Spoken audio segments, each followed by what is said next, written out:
Hey everyone, so I got the camera being held so I can use my hands to talk. Okay, so this is something that I see a lot in discussion about trickle down economics. Some people are even defending trickle down economics without even realizing it's trickle down economics. Um, so let's just take it from the beginning and let's try to walk it through to like a logical conclusion with what we see. Say you're a business and you're competing against other businesses and you're doing well and your edge is better than theirs and you're making profits and you're growing and you have a few opportunities to acquire or merge and you get bigger and bigger and bigger and so now you're kind of the top dog in your industry, in your sector. You and like a few others. um, a lot of economists and stuff that will be like, oh, well, that's consolidation. Like the market's kind of consolidated there. It's a more mature market. Not many new players. Barriers of entry are kind of hard to get into that industry. Now, here's where trickle down economics will come in.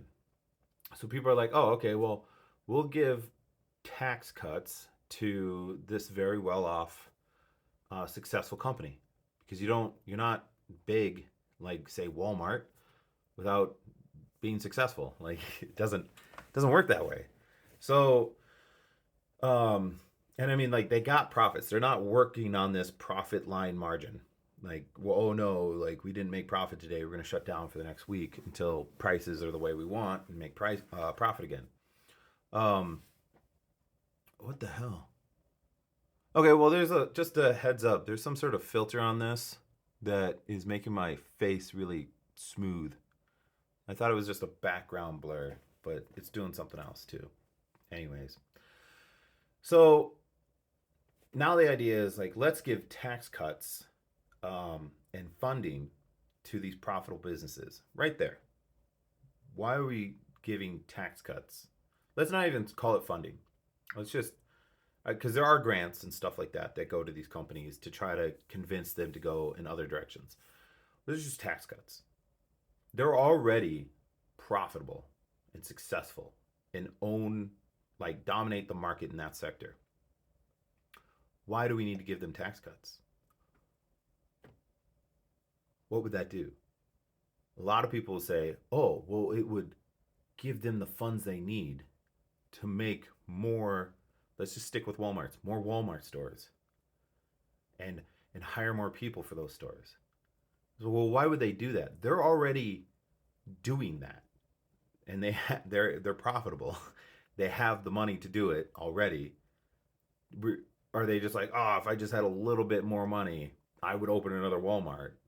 No, that's not. Why would they do that? No, that doesn't even make sense. Like that argumentation, like it's a leap of what do you call that? Altruism or something, where it's like for the better of humans and people and stuff. It's like they don't. That's not what the business for profit is. Not for altruism. It's for profit business. Walmart's like, hey, I will hire you just like any other business. I will hire you if it makes sense to hire you. If I can afford it, if you bring value, if you do a job that I can't do because I'm doing this other job, and so then you'll do it and we can keep operations smooth. They're not just going to be like, yeah, let's make more. Like, we're already at the top. Or even if you're not the top, like top five, top 10, like, there's very little argument there to say, like, oh, yeah, I'm just going to do it because it's the right thing to do. The right thing to do for these corporations and businesses, in their mind, is to make more profit, increase shareholder value. You don't have to open more stores and factories and hire more people to do that. Not in America, you don't. Maybe in other economies, you could. That's how it has to happen. But in America, it's like, hey, you gave me tax cuts. I get to keep more of my profits. My shareholders know about the tax cuts, so I'm going to do what I need to do to increase shareholder value, to increase profits. I am also this CEO, and I get paid by shares because it's illegal. Was it Bill Clinton made it illegal to pay over a certain amount? So they're like, haha, got ya. And it's like, nah, I'll just get paid in shares then. Like, that's fine by me. Um, so to me, that's where the massive disconnect is. It's like, why would they why would they even do it? Why? Outside of like it's the right thing to do. It's anti-competitive. You're boosting the profits. Like you're taking the cost. Okay, so it's like, hey, this is our fixed costs, and this is our variable costs, and then this is our revenue, and in between that, add these two up, and that's our profits. Part of their costs is taxes. And now you're like, well, let's reduce that cost. So now you've increased the profit margin. Okay, cool. You just helped them, and you helped a massive company that doesn't even need help. It's doing fine, because if it wasn't doing fine, it wouldn't be at the top. And all these giant tax cuts are for these giant companies. They're never like, hey, let's give tax cuts and tax exemptions for small businesses so it's easier for them to enter into sectors and into different industries so that then they can grow and compete against the existing businesses, which will drive down prices because they won't be the only players in the game anymore and they'll have to compete against these small, more flexible companies. Why not something like that? Like that makes sense to me. But instead, it's like, hey, let's give tax cuts to massive companies and then they'll just build more of their company out. And it's like, no, they're already profitable. They're not like in some sort of squeeze. And if they are, again, we're going back to market fundamentalism. That's on them. I'm sorry that you have a bad business model where you took a multi-billion dollar valuated company and drove it into the ground. That's on you.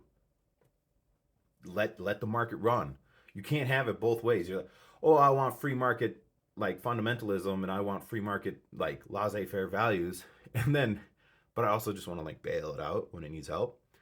And that's the that's a whole nother thing, because when markets shift from like expansions to contractions, like recessions, and just everything in between, it takes a long time, and there's a lot of pain in there too.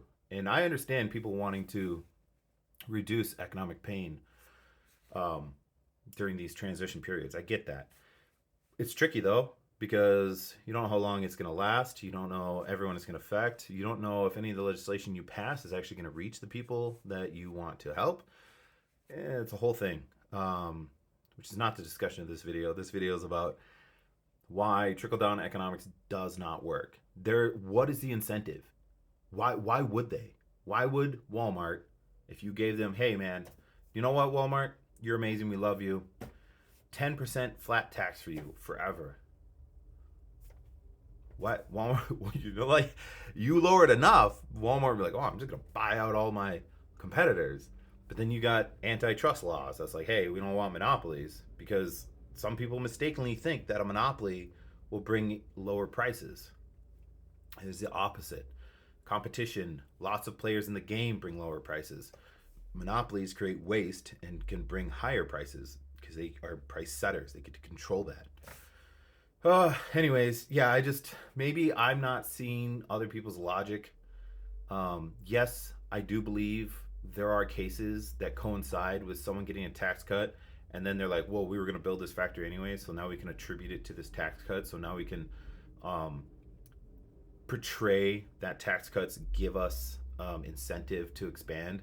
I just don't believe it though. Like these companies are run for profit. The profit motive changed drastically around 1990. I would say, I'm just guessing, that I'd have to do the research, like go look it up again. But around 1990, when monetary policy came more into play with Milton Friedman, and it's all about money and profits and shareholder value, that's when a lot of this got wrong, in my opinion.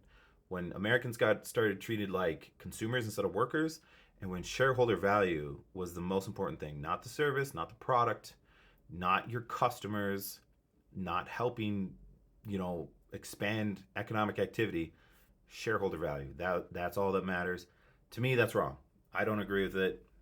I don't know. Anyways, let me know what you guys think. I know my longer videos don't get a lot of watch at all, like views at all, but I don't know. I can't cram this into a short video, and even 10 minutes isn't really doing it justice, but it's what I got. All right. Have a good day.